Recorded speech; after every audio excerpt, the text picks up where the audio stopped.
Hi, this is Komal Chaudhary, and I welcome to all at GS365 platform. And today, the topic for the day is Indian Independence Act 1947, and second topic will be demand of the Constituent Assembly, and third topic will be Cabinet Mission 1946. We will discuss all the topics in detail, and this is the series of the historical background of the Indian Constitution that was related to the political science segment. So let's discuss our topic. And before the start the class, I want to say something. I got few feedback regarding the language and the communication. So since now I make slide in English language and also delivered and communicate in English, but also try to give the same experience for the Hindi language. Okay, so let's start the class. I will make synopsis in English language also, but I will speak in Hindi what I have read at the digital panel. Okay, so you can note in Hindi as well if you want. Otherwise, slide will be available and synopsis will be available in English language. Okay, so let's start our first topic, that is Indian Independence Act. So start. Indian Independence Act 1947. एक minute, writing थोड़ी सी मलूक नहीं है मेरी. 1947. Okay, Bharat शासन अधिनियम. What is the background behind this? On 20 Feb 1947, Clement Attlee, the British PM, has declared that the British rule would be end on 3 June 1947, and the power will be transferred to the responsible Indians. Clear? तो 20 फरवरी 1947 को Clement एटली ने घोषणा की थी कि 3 जून 1947 को भारत में British शासन समाप्त हो जाएगा और जो उत्तरदायी सरकार है वो उत्तरदायी हाथों में सौंप दी जाएगी. जो सरकार है, जो शक्तियां हैं, वो उत्तरदायी हाथों में सौंप दी जाएगी. ठीक है, तो सिंपल. 20 अगस्त 1947 क्लीमेंट एटली क्या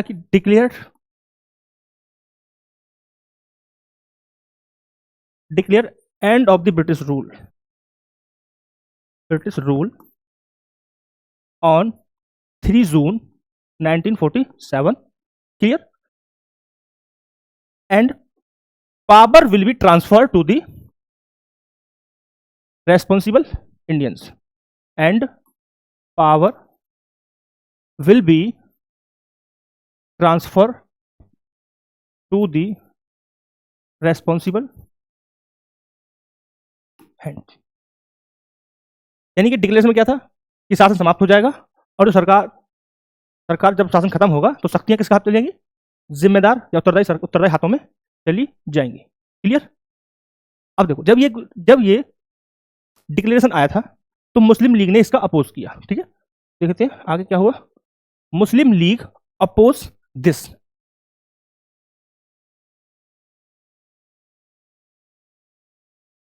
मुस्लिम लीग ने अपोज किया. देन क्या हुआ? British government again declare that. One more point. क्या डिक्लेयर किया? कि any constitution which has been framed by the constituent assembly will not apply on those places which were not willing to accept. Simple. यानी कि अगेन क्या किया British एक minute. British government again state. क्या बोला ब्रिटिश गवर्नमेंट ने? क्या स्टेटमेंट था? कि any constitution which has been framed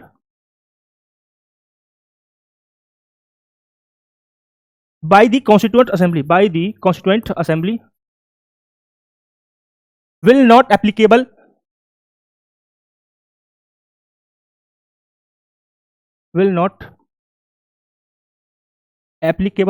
कहां पे एप्लीकेबल नहीं होगा? On those places, those areas लिखेंगे. दोज एरियाज, प्लेसेस नहीं, areas is the good word. ठीक है, areas which were not willing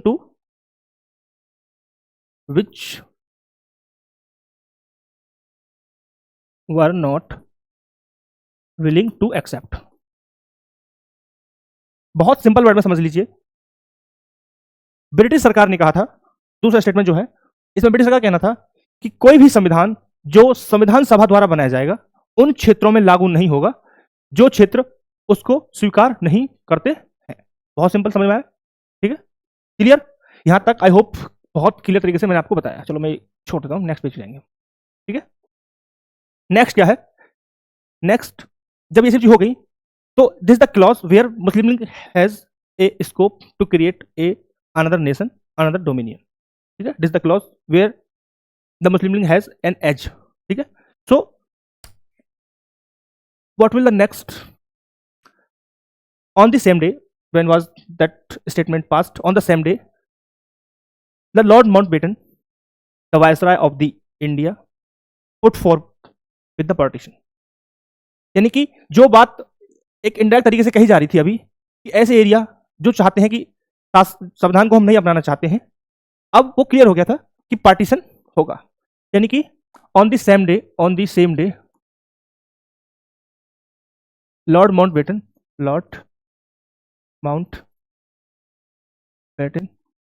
put fourth partition, जिसे बोला गया था लॉर्ड माउंट प्लान। क्लियर? ठीक है, another fact is this plan was accepted. This plan was accepted by the Congress and Muslim League as well. यानी कि दोनों ही जो प्रोमिनेंट पार्टी थी एट द टाइम, दोनों ने एक्सेप्ट किया। यानी कि accept by the Congress, Indian National Congress बोलेंगे, INC, Indian National Congress and Muslim League. है ना clear? One more point is, जो एक्ट था, जो योजना थी, प्लान था, इसको इमीडिएट इफेक्ट से अपनाया गया। It was enacted by immediate effect. ठीक है, यानी कि enacted by immediate effect. Clear? यानी कि थोड़ा मैं इसे छोटा करता हूं तो समझो चीज। पहले एक डिक्लेरेशन आता है जिसका मुस्लिम लीग अपोज करता है, उसके बाद दूसरा एक स्टेटमेंट आता है जिसमें कहा जाता है कि ऐसे एरिया जो संविधान सभा द्वारा बनाए गए संविधान को नहीं अपनाते हैं उनके लिए ये मैंडेटरी नहीं है कि वो अपनाए। ठीक है, तो ये एज हो गया उन एरियाज के लिए जो अलग होना चाहते हैं। ठीक है, तो आगे एक दूसरा सेम डे ही प्लान लाए लॉर्ड माउंटबेटन जिसमें पार्टीशन का जिक्र था, वो पार्टीशन के साथ आए। गुड न्यूज इज दिस कि कांग्रेस और मुस्लिम दोनों ने इसे अपना लिया। One more good news is it was enacted by immediate effect, यानी कि तुरंत प्रभाव से इसे लागू किया गया इस प्लान को। ठीक है, तो ये था हमारा बैकग्राउंड कि क्या बैकग्राउंड था इंडियन इंडिपेंडेंस एक्ट 1947, क्या चल रहा था बैकग्राउंड में। ठीक है, अब इंडियन इंडिपेंडेंस एक्ट आ गया तो उसमें क्या क्या प्रोविजन थे अब हम ये देखने वाले हैं। ठीक है, तो now we will discussing the provision of the Indian independence Act 1947। Clear यहां तक? आई होप आज लैंग्वेज का बैरियर नहीं रहेगा, ना इंग्लिश मीडियम के लिए ना ही हिंदी मीडियम के लिए। Okay, we are starting provisions. देखो, इससे पहले हम दो बार देख चुके हैं the transfer of the power. First 1857 से 1858 का जो फेज था, यानी 1773 से बाद 1773 टू 1858 का एक फेज है, दूसरा फेज है 1858 से 1947। तो वहां पे हम देखा सत्ता का हस्तांतरण, ट्रांसफर ऑफ द पावर। तो जब हमने ट्रांसफर ऑफ द पावर वहां पे देखा था तो हमने बहुत सारी चीजें नोटिस की थी कि बहुत सी पोस्ट ऐसी थी जिनको एबॉलिश किया गया था एंड बहुत सारी पोस्ट नई क्रिएट की गई थी। Some post was abolished and some post was created by the present government. ठीक है, तो सेम तरीके से यहां भी हम देखेंगे कि बहुत सारी पोस्ट ऐसी होंगी जो डेमोलिश किया जाएंगी, चाहे वायसराय की बात कर लें, चाहे सेक्रेटरी ऑफ स्टेट की बात कर लें। ठीक है, फिर कुछ पोस्ट बनाए भी जाएंगे, लाइक कि जब हमारा वायसराय की पोस्ट को हम डेमोलिश करेंगे तो हम गवर्नर की पोस्ट को फिर से क्रिएट भी करेंगे। ठीक है, लेकिन अब की बार जो होगा उसके पास अथॉरिटी और रेस्पॉन्सिबिलिटी जो होगी वो इंडियन डोमिनियन के अकॉर्डिंग होगी, ना कि ब्रिटिश गवर्नमेंट के अकॉर्डिंग होगी। तो पोस्ट नाम आपको सेम हो सकता है दिखे कि गवर्नर ही लाया गया, लेकिन अब की बार गवर्नर के काम, जो गवर्नर की अथॉरिटी होगी, जो वर्क होगा, जो उसकी लिमिट्स होंगी, वो अकॉर्डिंग टू इंडियन डोमिनियन के अकॉर्डिंग होंगी। ठीक है, क्लियर। चलो, तो फर्स्ट प्रोविजन हम जब बात करते हैं तो गुड न्यूज इज दिस की by this act we abolish the in British era, सबसे इंपॉर्टेंट चीज, end of the British era, यानी कि end of the British rule after approx 200 years we got this opportunity, end of the British rule. जब British rule का, यानी कि अगर मैं समझने की कोशिश करूं हिंदी में, कि इस अधिनियम के माध्यम से हमने ब्रिटिश शासन को समाप्त किया, पहला क्लॉज ये बनकर के आता है। क्लियर? जब हम समाप्त करेंगे तो एक स्वतंत्र राज्य की स्थापना की जाएगी। ठीक है, तो by this act British era was ended and declare itself as a independent state from 15 August 1947, यानी कि end of the British rule and declare an independent state from 15 August 1947। Clear? यानी कि फर्स्ट जब हम बात करते हैं प्रोविजन की, तो फर्स्ट प्रोविजन में क्लियर है, बहुत तरीके से बता चुका हूं कि ब्रिटिश शासन को समाप्त किया गया और खुद को एक स्वतंत्र राज्य के रूप में स्थापित किया 15 अगस्त 1947 से। ठीक है, दूसरा पॉइंट दूसरा पॉइंट हम लाते हैं, तो सेकंड पॉइंट हमारा बनता है, सेकंड पॉइंट बनता है पार्टीशन का। तो पार्टीशन इसमें हमने मान लिया है PARTITION, पार्टीशन। ठीक है, पार्टीशन किसका हो रहा है? ब्रिटिश इंडिया का पार्टीशन हो रहा है। तो partition of the British India, कितने डोमिनियंस हो रहे हैं? 2 डोमिनियंस में, into 2 dominions, one was India and second was निकम्मे लोग, यानी कि पाकिस्तान। ठीक है, मैं पूरा पाकिस्तान लिखूंगा ही नहीं। ठीक है, तो सेकंड पॉइंट क्या था? It gives the authority to partition and also give right to cede from the British Commonwealth group. It also give the right to seed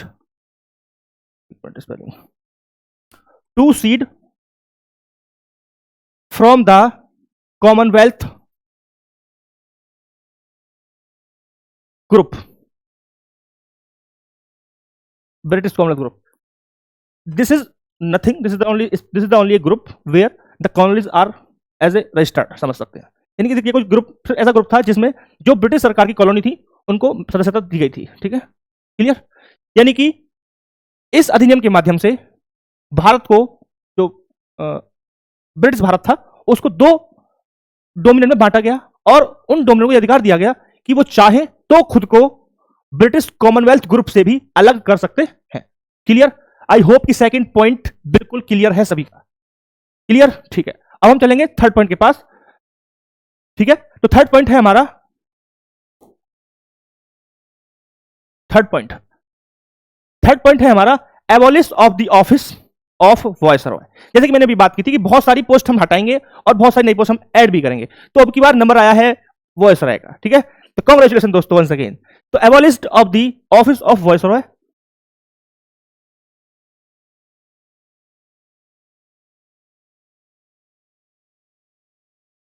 we viceroy, and the powers will be transferred to the governor general, sorry, governor only, governor.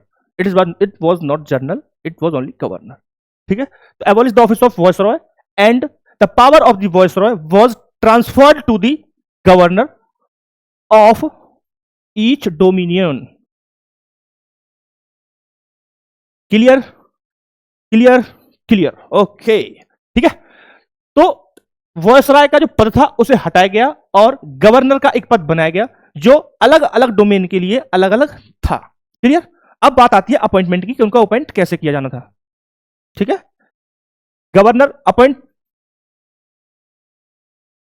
किया जाना था by the king. यहां बात हो रही है crown की, CROWN, crown, British king की ही बात हो रही है। क्लियर?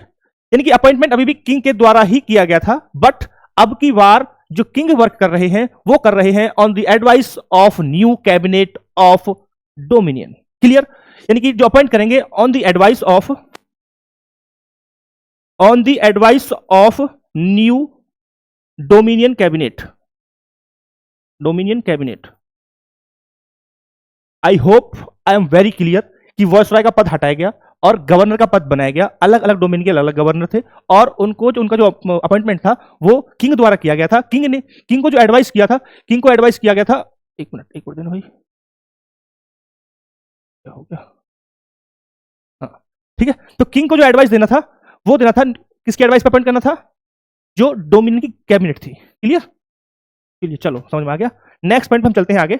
नेक्स्ट पॉइंट है हमारा, नेक्स्ट पॉइंट है it empowers the constituent assembly to make frame and adopt and repeal any law which has been framed और made by the British parliament. यानी कि सिंपल वर्ड में मैं कहूं कि यह अधिनियम भारत की संविधान सभा को यह अधिकार देता था कि वह ब्रिटिश पार्लियामेंट द्वारा पारित कोई भी कानून, ठीक है, कोई भी नियम, कोई भी विधान को पारित कर सकता है, मतलब उसको मान सकता है, उसको संशोधित कर सकते थे, उसको रिपील यानी कि निरस्त कर सकते थे। तो ठीक है, नेक्स्ट पॉइंट है हमारा इट एम्पावर्स कॉन्स्टिट्यूएंट असेंबली, किसके लिए, बोथ डोमिनियन की बात हो रही है यहां पे, कॉमन था बोथ डोमिनियन, एक मिनट, बोथ डोमिनियन, ठीक है, क्या था अथॉरिटी था इनको, टू अडॉप्ट, है ना, टू अडॉप्ट से पहले फ्रेम, मतलब फ्रेम करने के लिए, ठीक है, टू अडॉप्ट कर सकते हैं, टू अडॉप्ट, रिपील कर सकते हैं, ठीक है, क्लियर। ऑल्सो रिपील में जब बात करते हैं हम, तो रिपील में यह भी मेंशन था कि ये इंडियन इंडिपेंडेंस एक्ट 1947 को भी रिपील करने की अथॉरिटी थी, ठीक है। यानी कि एक और थोड़ा था जहां से इनको चांस था कि वापस सेमी क्वेश्चन मिल जाए। It also empower to repeal the Indian Independence Act 1947 itself. I hope I am very clear about this point. यानी कि सिंपल भाषा में अगर बताऊं कि जो संविधान सभा थी उसको अथॉरिटी थी कि वो कोई भी नियम जो ब्रिटिश सरकार द्वारा पारित किया गया है उसे अडॉप्ट कर सकती है, या उसे अपने संविधान में शामिल कर सकती है, या कोई भी कानून जो पास किया गया है उसे रिपील निरस्त कर सकती है। दूसरा इंपॉर्टेंट क्लॉज जो लास्ट वाला है वो ये है कि वह भारत शासन अधिनियम 1947 को भी निरस्त कर सकती है, ये अथॉरिटी थी, ठीक है, क्लियर, चलो क्लियर। नेक्स्ट पॉइंट है हमारा, नेक्स्ट पॉइंट है abolishment of the post of the secretary of state for India. एक और एबॉलिशमेंट देखा हमने, abolishment of secretary of state for India, एक minute, secretary of state for India, ठीक है। एंड अब देखो पोस्ट हट गई तो उनकी पावर भी तो होंगी नहीं, तो पावर कहां जाएंगी, power transfer to Commonwealth, British Commonwealth secretary, SECRECTERY, ठीक है, clear. I hope I also clear about this point. दोबारा समझ लीजिए, जो राज्य सचिव का पद था 1858 अधिनियम के माध्यम से बनाया गया था, वह इस एक्ट के माध्यम से, जो हम पढ़ रहे हैं 1947 का अधिनियम माध्यम से समाप्त कर दिया गया था, और उस पोस्ट से जुड़ी हुई जो भी पावर्स थी, शक्तियां थी, उनको ट्रांसफर कर दिया गया था secretary of the Commonwealth affairs, Commonwealth affairs या वेल्थ अफेयर्स सेक्रेटरी, ठीक है, एक ही बात है, क्लियर। चले नेक्स्ट पॉइंट पे, चलो नेक्स्ट पॉइंट कर लेते हैं, ठीक है। नेक्स्ट पॉइंट है it proclaimed the lapse of LAP, lapse, अरे भाई, अरे यार आजा, lapse of the British paramountcy, ठीक है। यानी कि इस अधिनियम के माध्यम से जो ब्रिटिश पैरामाउंसी थी, ब्रिटेन की संप्रभुता, उसकी जो ये था कि मैजेस्टी है, ब्रिटिश के जो ब्रिटिश क्राउन है उसके बिहाफ पे शासन हो रहा है यहाँ पे, है ना, तो जो ऐसी भावना थी, जो ऐसी अथॉरिटी थी, उसको समाप्त किया, ठीक है।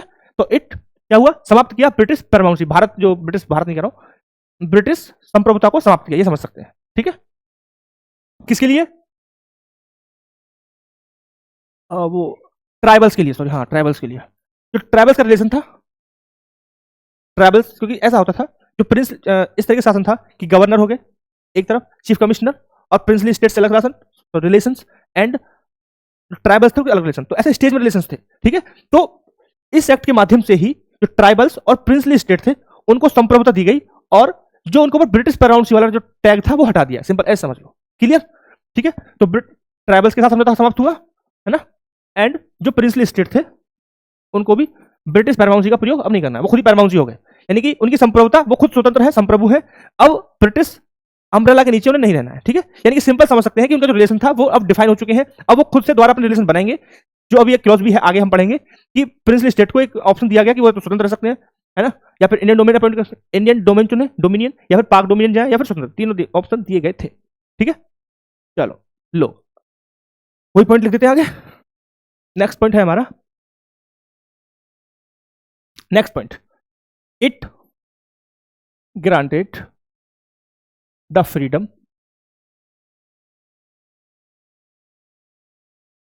For Indian princely state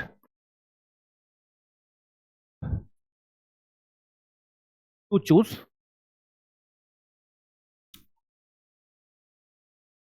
options, ठीक है, लाइक कि उनको इंडियन डोमेन चुनना है, dominion, dominion, dominion, Indian dominion, या फिर पाक डोमिनियन,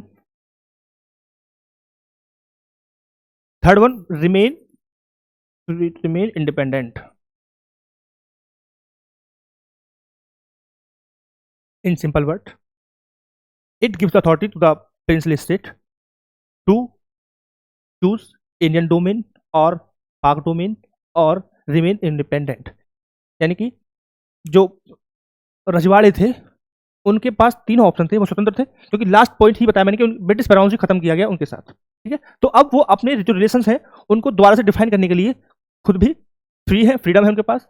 तो उनके पास तीन ऑप्शन थे, या तो इंडियन डोमेन चुन सकते हैं, सेकंड पाक डोमेन चुन सकते हैं, थर्ड कि वो अपने आप को खुद अभी भी क्या कर सकते हैं, कह सकते हैं कि हम अभी इंडिपेंडेंट हैं, ठीक है। एक और पॉइंट था कि till the new constitution was not be ready to enact, the government should be running by the government of India act 1935। Simple mean यानी कि जब तक नया संविधान बन के तैयार नहीं होता, लागू नहीं हो जाता, तब तक भारत सरकार या संविधान सभा नियम बना के 1935 का अधिनियम उसको मॉडिफाई करते हुए या फिर उसी के प्रशासन के अनुसार सरकार चला सकती है, एक ये क्लॉज था, कोई इंपॉर्टेंट नहीं, ठीक है।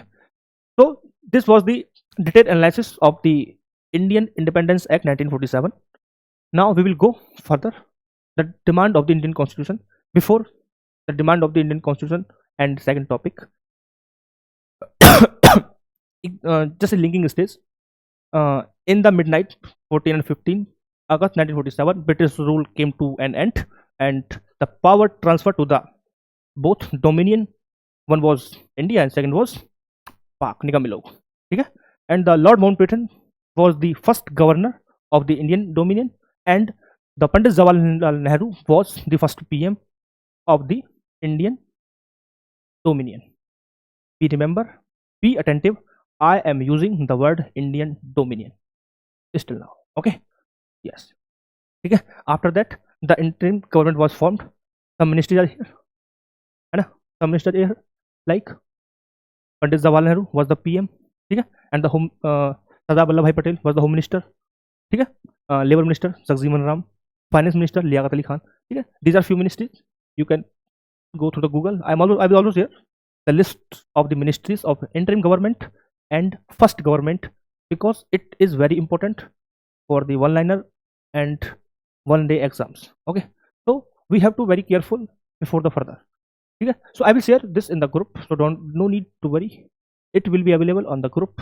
You can access anytime, anywhere, whenever you want. Okay, so let's start our second topic, that is the demand of the Indian Constitution. Before start this topic, we will take a quick review of the Indian Independence Act through the slides, because I have used some techniques, some important things which can be made in slide. I also maybe sometimes I forgot to summarize on the board. It can be mentioned on the slide. So let's start. Indian Independence Act transformed the British political landscape, it is not only divide the sub, सिर्फ background था। Next आते हैं हम provisions पे। देखो, partition of the British India, I detail analysis was given by मी।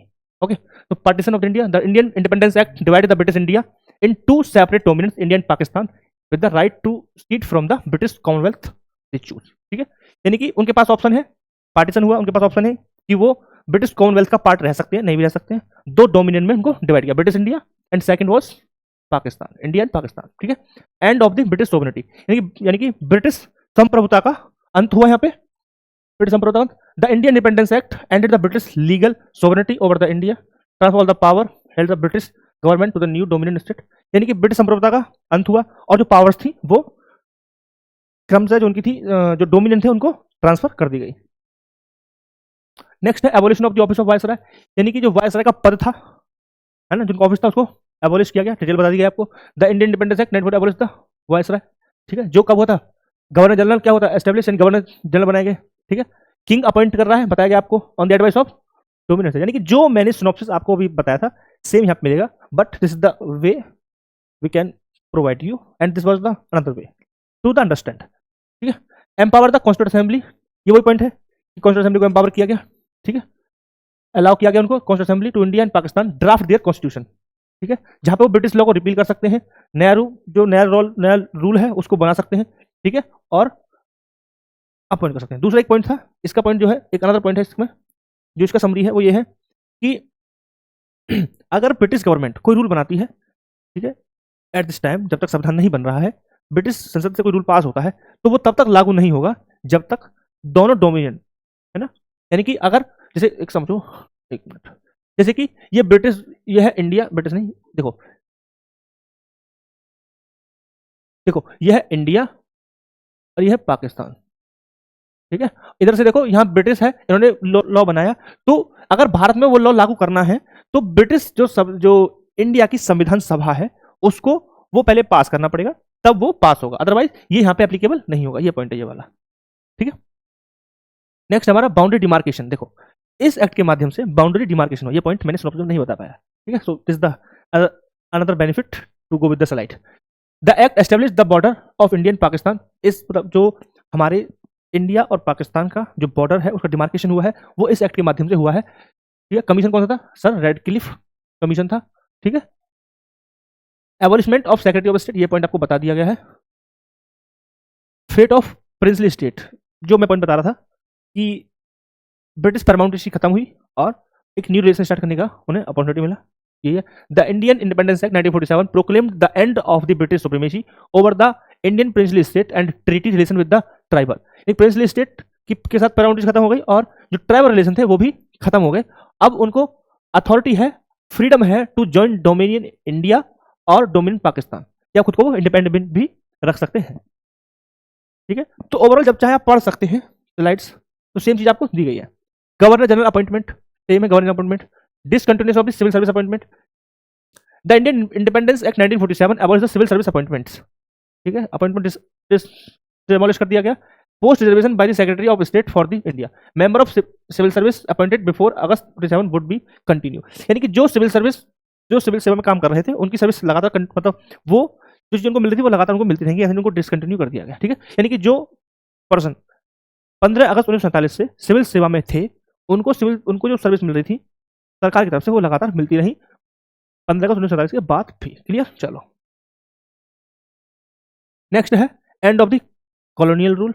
जब and of the era ही होगा तो ये भी हो गया। द इंडियन इंडिपेंडेंस एक्ट 1947 अंदर लगभग 200 साल बाद ब्रिटिश शासन समाप्त हुआ। Creation of common resolution of the communal issues. ठीक है, partition fulfilled the Muslim league demand of for the Pakistan but cause the massive migration and the, ये हमारा था एक, इस वाले पॉइंट को थोड़ा सा नेगेटिव वे में हम ले सकते हैं। ठीक है, जैसे कि जो पार्टीशन था वो मुस्लिम लीग, उसमें बहुत बड़ा उनका रोल था, ये कह सकते हैं पार्टीशन में है, था, ये कह सकते हैं था।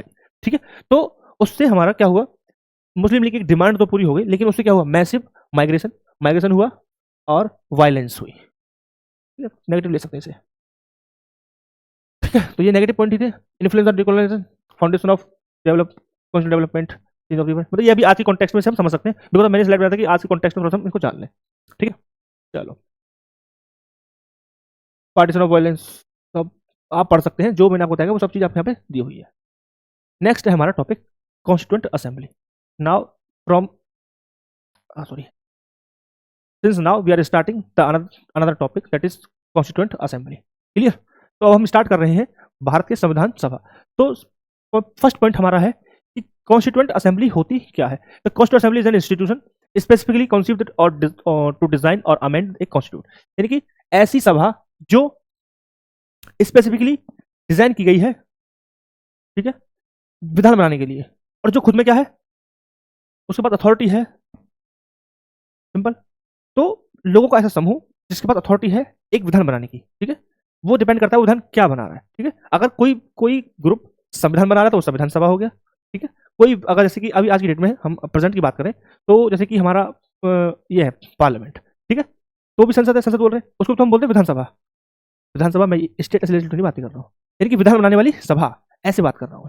ठीक है, कोई भी संसद को ये मत समझना कि मैंने विधानसभा बोला है। ठीक है, यानी कि मैं आपको वर्ड समझाना चाह रहा हूँ, विधान को बनाने वाली सभा, ऐसे लोग जो विधान बनाए उनको बोलते हैं विधानसभा।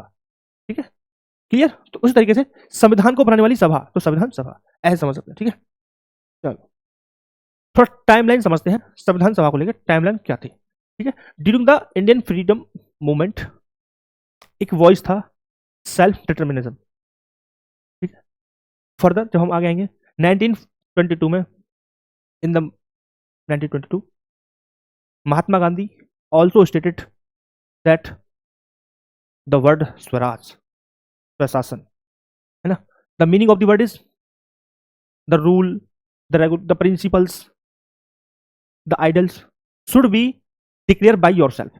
सिंपल मीनिंग ये है कि जो स्वराज का मतलब होता है कि कोई भी नियम, कोई भी सिद्धांत या कोई भी आदर्श की अगर मैं बात करूं अपने संबंध में, तो उनका डिक्लेरेशन मैं खुद करूं कि ये मेरे आदर्श हैं, ये मेरा नियम है, ये मेरा विधान है। ऐसा नहीं कि कोई मेरे ऊपर आकर बोलते लो आप इसे लागू करिए, ये आपका है।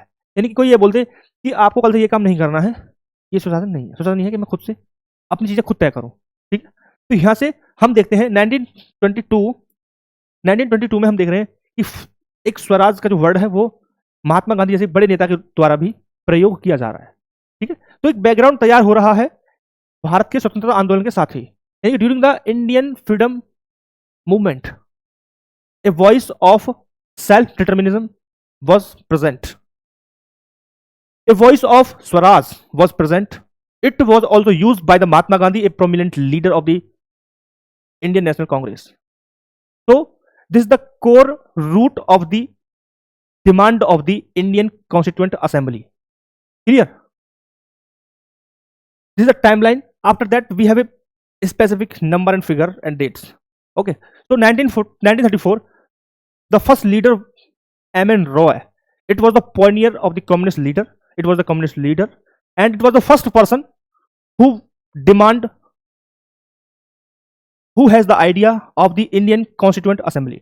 यानी कि 1934 में पहली बार M.N. रॉय जो एक वामपंथी नेता थे, बहुत प्रख्यात नेता थे, मतलब फेमस पर्सनालिटी थे, उन्होंने पहली बार संविधान सभा की मांग का जो आइडिया था उसको रखा। ठीक है, जो लिखा हुआ यहाँ पे 1934 first M.N. Roy was Pioneer communist. ठीक है, ये मैंने बोला। After that 1938 one another prominent leader Pandit Jawaharlal Nehru also raised a voice. He stated that the election should be on the basis of adult franchise. Before it, the Indian National Congress in 1935, it has officially demand for the Constituent Assembly. It is also another point. But 1938, Pandit Jawaharlal Nehru, behalf on the Congress, he stated that the election should be happen on the basis of adult franchise. Clear? One another point was taken by the P.T. Nehru, that was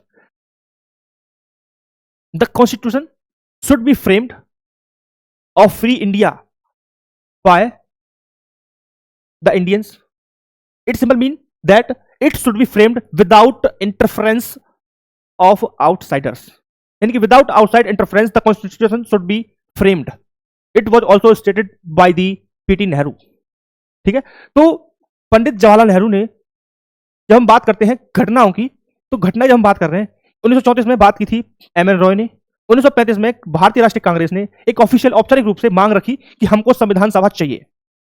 उसके बाद उसी को आगे बढ़ाते हुए भारतीय राष्ट्रीय कांग्रेस के बिहाफ पर क्या हुआ था, पंडित जवाहरलाल नेहरू ने कहा था कि भारत का संविधान भारतीयों द्वारा, यानी कि बाहरी हस्तक्षेप के बिना, यानी कोई भी बाहरी व्यक्ति उसमें हस्तक्षेप ना करे के बिना, वयस्क मताधिकार के आधार पर उसका चुनाव हो जो संविधान सभा के सदस्य हैं। ठीक है, तो ये चीज पॉइंट रखिए। इधर अगर हमें थोड़ी सी हिस्ट्री कनेक्ट करना चाहूं तो उस समय पे एक चीज चल रही थी, द्वितीय विश्व युद्ध। तो ब्रिटिश सरकार पे प्रेशर था to engage India in the world war second, यानी कि भारत को द्वितीय विश्व युद्ध में शामिल करने का प्रेशर था, भारतीयों की मदद लेने का प्रेशर था। ठीक है, इसी का पॉइंट था कि उन्होंने इसी प्रेशर में जो हमें डिमांड थी, demand of the constitution was accepted. Clear? And we know the demand that was accepted by the British government is known as the अगस्त प्रस्ताव, अगस्त ऑफर, यानी कि 1940 में इनकी डिमांड को मान लिया गया। ठीक है, और जो डिमांड मानी गई थी औपचारिक रूप से, उसे एक अगस्त प्रस्ताव के रूप में हम जानते हैं। ठीक है, अब देखो 1934 में डिमांड हुई, 35 में ऑफिशियल डिमांड ऑफ कांग्रेस 1935, 38 में जवाहरलाल नेहरू ने कहा कि फ्रेंचाइजी के आधार पर होना चाहिए, यानी कि एडल्ट फ्रेंचाइजी के आधार पर बेस ऑफ अपॉइंटमेंट इलेक्शन होना चाहिए। क्लियर? 1940 में अगस्त प्रस्ताव आ चुका है। इधर वर्ल्ड वॉर ऑन गोइंग हो गया है, 1940 की बात हो रही है, 1939 में वर्ल्ड वॉर की शुरुआत हो जाती है। क्लियर? तो सरकार प्रेशर है, तो क्या होता है 1942 में ब्रिटिश सरकार भेजती है क्रिप्स मिशन। ठीक है, after accepting the demand of the Indian constitution and he pass the अगस्त प्रस्ताव, August offer, and send a mission that was known as the Cripps mission 1942। The chairman was Stafford Cripps. Basically it has 3 members in the mission. One was Stafford Cripps, the chairman, another one was the cabinet minister, and third one was the war committee minister, World War II committee minister.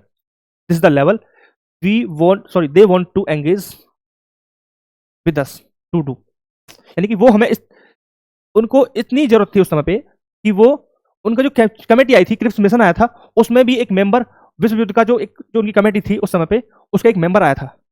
And they came with an offer. The offer was they are ready to give authority to make a constitution with the dominion state. ठीक है, अभी हमको चाहिए full आजादी और ये हमको दे रहे हैं डोमिनियन स्टेट। ठीक है, तो अभी हमने देखा अगस्त प्रस्ताव आ चुका है, 1942 में क्रिप्स मिशन आया, उसमें 3 सदस्य थे, स्टेफर्ड क्रिप्स, एक कैबिनेट मंत्री और एक विश्व युद्ध सेकंड युद्ध समिति सदस्य, ऐसे नाम था बड़ा सा। ठीक है, और इनका ऑफर था कि आप संविधान सभा का गठन कीजिए, संविधान बनाइए और उसमें आपको दिया जाएगा अधिराज्य, यानी कि डोमिनियन का स्टेटस आपको दिया जाएगा। ठीक है, और उस समय पे हमें फुल आजादी। तो हमारे जो प्रोमिनेंट लीडर थे उनके स्टेटमेंट क्या है, इस मिशन को उन्होंने क्या रिजेक्ट किया। It was rejected by the Muslim league and Indian National Congress, both the prominent group of the British India, है ना, यानी कि ब्रिटिश इंडिया में जो ग्रुप थे, जो बड़े बड़े, इंडियन नेशनल कांग्रेस, मुस्लिम, तो प्रोमिनेंट थे, बाकी छोटी पार्टीज थी, both have rejected this mission. Muslim League ने इसे इसलिए अस्वीकार किया था क्योंकि इसमें कहीं भी पार्टीशन का जिक्र नहीं था। उनका एक अलग रीजन है, वो अलग ही दुनिया के लोग हैं और अच्छा ही है, वो अलग ही दुनिया में है ना। हाँ, ठीक है, तो रिजेक्ट कर दिया। इसके बाद आता है हमारा cabinet mission. Finally cabinet mission 1946 came to India, but it has rejected the two state so called theory कह सकते हैं, यानी कि जो डिमांड थी 2 स्टेट्स की, मुस्लिम लीग की, उसको इसमें अस्वीकार किया गया। इसमें नहीं माना गया कि ब्रिटिश प्रांत को 2 भागों में बांटा जाए, ये इसमें डिमांड मानी नहीं गई थी, लेकिन इसमें ऐसे क्लॉज थे जिसका यूज करके वो चीजें हो सकती थी, इसलिए मुस्लिम लीग ने इसको अपोज नहीं किया। ठीक है, तो अब हम पढ़ेंगे the composition of Indian constituent assembly. Clear? उससे पहले हम स्लाइड के माध्यम से देख लेते हैं क्या क्या चीजें हैं। तो 1935 में इंडियन नेशनल कांग्रेस ने फर्स्ट ऑफिशियल डिमांड, क्लियर, 1938 में जवाहरलाल नेहरू ने कहा था कि फ्रेंचाइजी का था, एडल्ट फ्रेंचाइजी यानी कि वैश्य मताधिकार के प्रधान, ये वाला पॉइंट है। 1940 में पहली बार ऑफिशियल में माना गया कि हाँ आपकी जो मांग है वो जायज है, पहली बार माना गया था, जिसे हम अगस्त प्रस्ताव के माध्यम से जानते हैं। नेक्स्ट पॉइंट है 1942 में जो क्रिप्स आया वो सब ये रहा, क्रिप्स प्रस्ताव आया था। 1940 में cabinet mission, the cabinet mission was sent to the India which rejected the idea of two constituent assemblies, यानी कि इसमें जो टू कॉन्स्टिट्यूएंट असेंबली का आइडिया था वो नहीं था। ठीक है, चलो नेक्स्ट है हमारा the composition of the constituent assembly, यानी कि भारतीय संविधान सभा, भारतीय नहीं, हाँ भारतीय कहेंगे, भारत चल रहा है, पाकिस्तान तो पाकिस्तान है। भारतीय संविधान सभा का गठन, क्लियर, चलो जी। तो जो कॉन्स्टिट्यूएंट असेंबली थी उसका गठन 1946 में हुआ। ठीक है, तो the formation of constituent assembly was 1946, clear, under the plan of cabinet mission 1946, clear है ये बात। Now we will discuss about the provision of the cabinet mission and it will be the last topic for the class. Okay, so let's start the topic again. I am so sorry, class was going on and it was little bit long, but it is not a time wasting, it is a very beneficial to us. We all know. ठीक है, तो firstly हम discuss करते हैं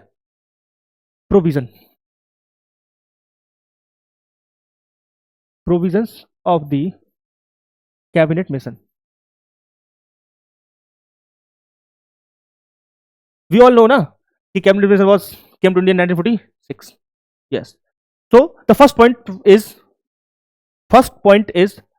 total strength. Just a minute. Sorry. First point is total strength of the Constituent Assembly. अभी हम बात कर रहे हैं Constituent Assembly की, है ना?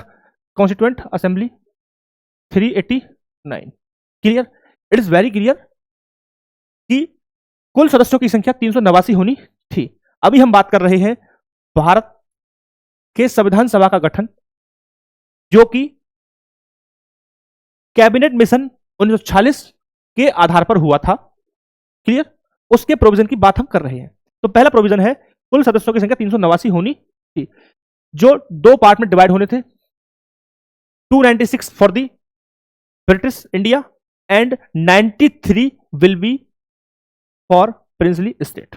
तो 296 and 93, it is too simple ना, कोई ऐसा रॉकेट साइंस तो करना नहीं है।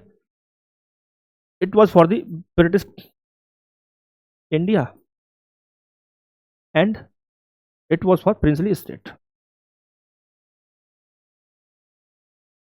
क्लियर, चलो क्लियर है तो अच्छी बात है। अब हम थोड़ा सा करते हैं, थोड़ा और डीप करते हैं। If we talk about specific, British India was divided into two part, one was governed by the direct governor and second part was governed by the chief commissioners. So 292 was governed by the governor and 4 state was governed by the chief commissioner. So it was chief commissioner,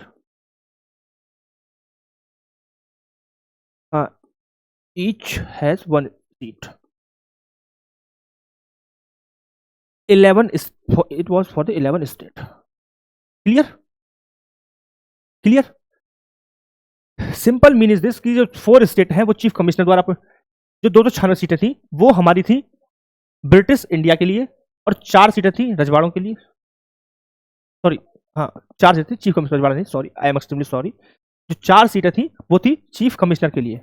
एक minute यार, क्या ठीक है, इनके लिए हर एक seat के लिए एक स्टेट था और ये 11 प्रांत थे। जनसंख्या के प्रोपोर्शन को बांटा गया था, लगभग 10 लाख लोगों पर एक सीट थी।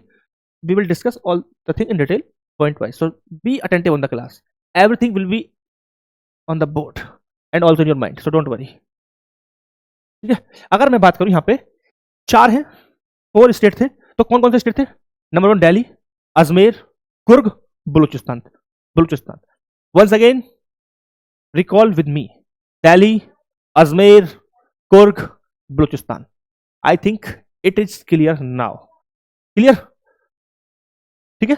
सो नेक्स्ट पॉइंट इसे ऐड कर देते हैं कि जो 11 स्टेट थे इनका जो अपॉइंटमेंट था, सीट का डिवाइडेशन था with the proportion of population. ठीक है, तो each province and state seat जो थी was allotted by the proportion of the population. Clear? तो पॉइंट ही बना देता हूं मैं, each state has seats on the proportion, है ना, proportion of the population. I think it is damn clear right now कि भाई जो सीटों का डिवाइडेशन था, जो सीटों का वितरण हुआ था, वो जनसंख्या के अनुपात में था, है ना। बहुत डिटेल में, बहुत रिपीट करके बता रहा हूं मैं, इसलिए क्लास मेरी लंबी हो जा रही है। और जो नंबर था वो अप्रोक्स 10 लाख पर सीट थे, 10 लाख पीपल पर सीट, यानी 10 लाख लोगों पर एक सदस्य को जगह मिलनी थी संविधान सभा में। ठीक है, क्लियर? अब देखो, ये तो होगी इनकी बात। अभी हमारे पास एक दूसरे नमूने भी थे जो खुद को स्वतंत्र बनने की कोशिश कर रहे थे, that is princely state. Sorry, तो इनका अपॉइंटमेंट कैसे होना था? इनका अपॉइंटमेंट कैसे होना था? इनको सीधे नामित करना था। इट वॉज सीधे nominated, it was nominated by the king, nominated by the king. King कह लो, मैजेस्टी कह लो, या उनका पैरामाउंसी कह लो, जो कहना कह लो। ठीक है, तो यहां पे चुनाव का व्यवस्था नहीं था, यहां पे था। ठीक है, अब जब बड़ चुनाव आ गया तो बात कर लेते हैं चुनाव क्या था। ऐसे ही जब आप पढ़ोगे जोड़ जोड़ के, लिंक कर करके, तो आपको इजी होता है याद करना। आप रटोगे पॉइंट वाइज तो आप नहीं कर पाओगे, लेकिन आप जैसे ही अब बात चुनाव की आ गई, तो चुनाव से रिलेटेड कुछ पॉइंट था या नहीं था कैबिनेट में, ये भी देखना है। ठीक है, तो हम बात करते हैं चुनाव की। एक मिनट मेरे को,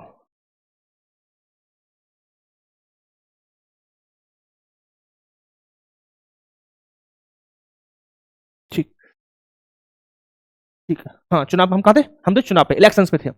ठीक है, तो इलेक्शन कैसे थे? द कॉन्स्टिट्यूएंट असेंबली, पॉइंट सुन लो पहले, फिर मैं नोट करूंगा। The constituent assembly was elected by the indirect election and the method was proportional representation by means of single transferable vote. This is the process, this is the method which is also used right now in the presidential election of the India today. I think it is clear now. Clear now ना? Okay. तो लिख देते हैं एक बार हम फिर से next point. What is the next point? Next point is कि the election was indirect. First thing, indirect election. Indirect election, it is simple mean that the member of the constituent assembly was not elected directly by the Indian people. ठीक है, Indian people elected, they represented in the Vidhan Parishad, ठीक है, that was working at the time, and they elected the representative of on the behalf of their people in the constituent assembly. यानी कि जो भारतीय लोग थे उन्होंने प्रांतीय परिषदों के लिए सदस्यों का चुनाव किया, और जो प्रांतीय परिषद थे उन्होंने अपनी जनता के बिहाफ पर संविधान सभा में लोगों का चुनाव किया, या लोगों को भेजा। क्लियर है? तो by this it was the indirect election. ठीक है, दूसरा, अगर ये था ब्रिटिश जो स्टेट थे, ब्रिटिश स्टेट के लिए था, ब्रिटिश प्रांत के लिए था। दूसरा क्या था? Princely state. प्रिंसली स्टेट में क्या था? The process was nominated. Clear? तो what can we say? The constituent assembly was not fully nominated और fully elected, it was partially elected and partially nominated. I think this point is very clear right now. Okay, तो note कर देते हैं। तो constituent assembly was partially elected and partially nominated body. Good, thank you. ठीक है, clear? चलो, एक another point is, next point है हमारा, हाँ हिंदी में थोड़ा बताता हूँ, हिंदी का रह गया। जो चुनाव था वो पूरी तरीके से, जो संविधान सभा थी उसको चुनाव के माध्यम से नहीं चुना गया था। दूसरा पॉइंट, ना ही पूरे तरीके से उसे नामित वाला प्रोसेस था, नामांकित जो नॉमिनेशन था वो था। यानी कि जो चुनाव वाला था वो ब्रिटिश भारत था, उसमें चुनाव वाला था। दूसरा, जो प्रिंसली स्टेट थे उसमें चुने जाने थे नामांकन के द्वारा। तो जब हम बात करते हैं कि संविधान सभा कैसी बॉडी थी, तो हमें पता चलता है कि संविधान सभा आंशिक रूप से नामांकित बॉडी थी, निकाय थी, और आंशिक रूप से चुनाव वाली बॉडी थी। क्लियर? चलो, क्लियर। नेक्स्ट पॉइंट देख लेते हैं।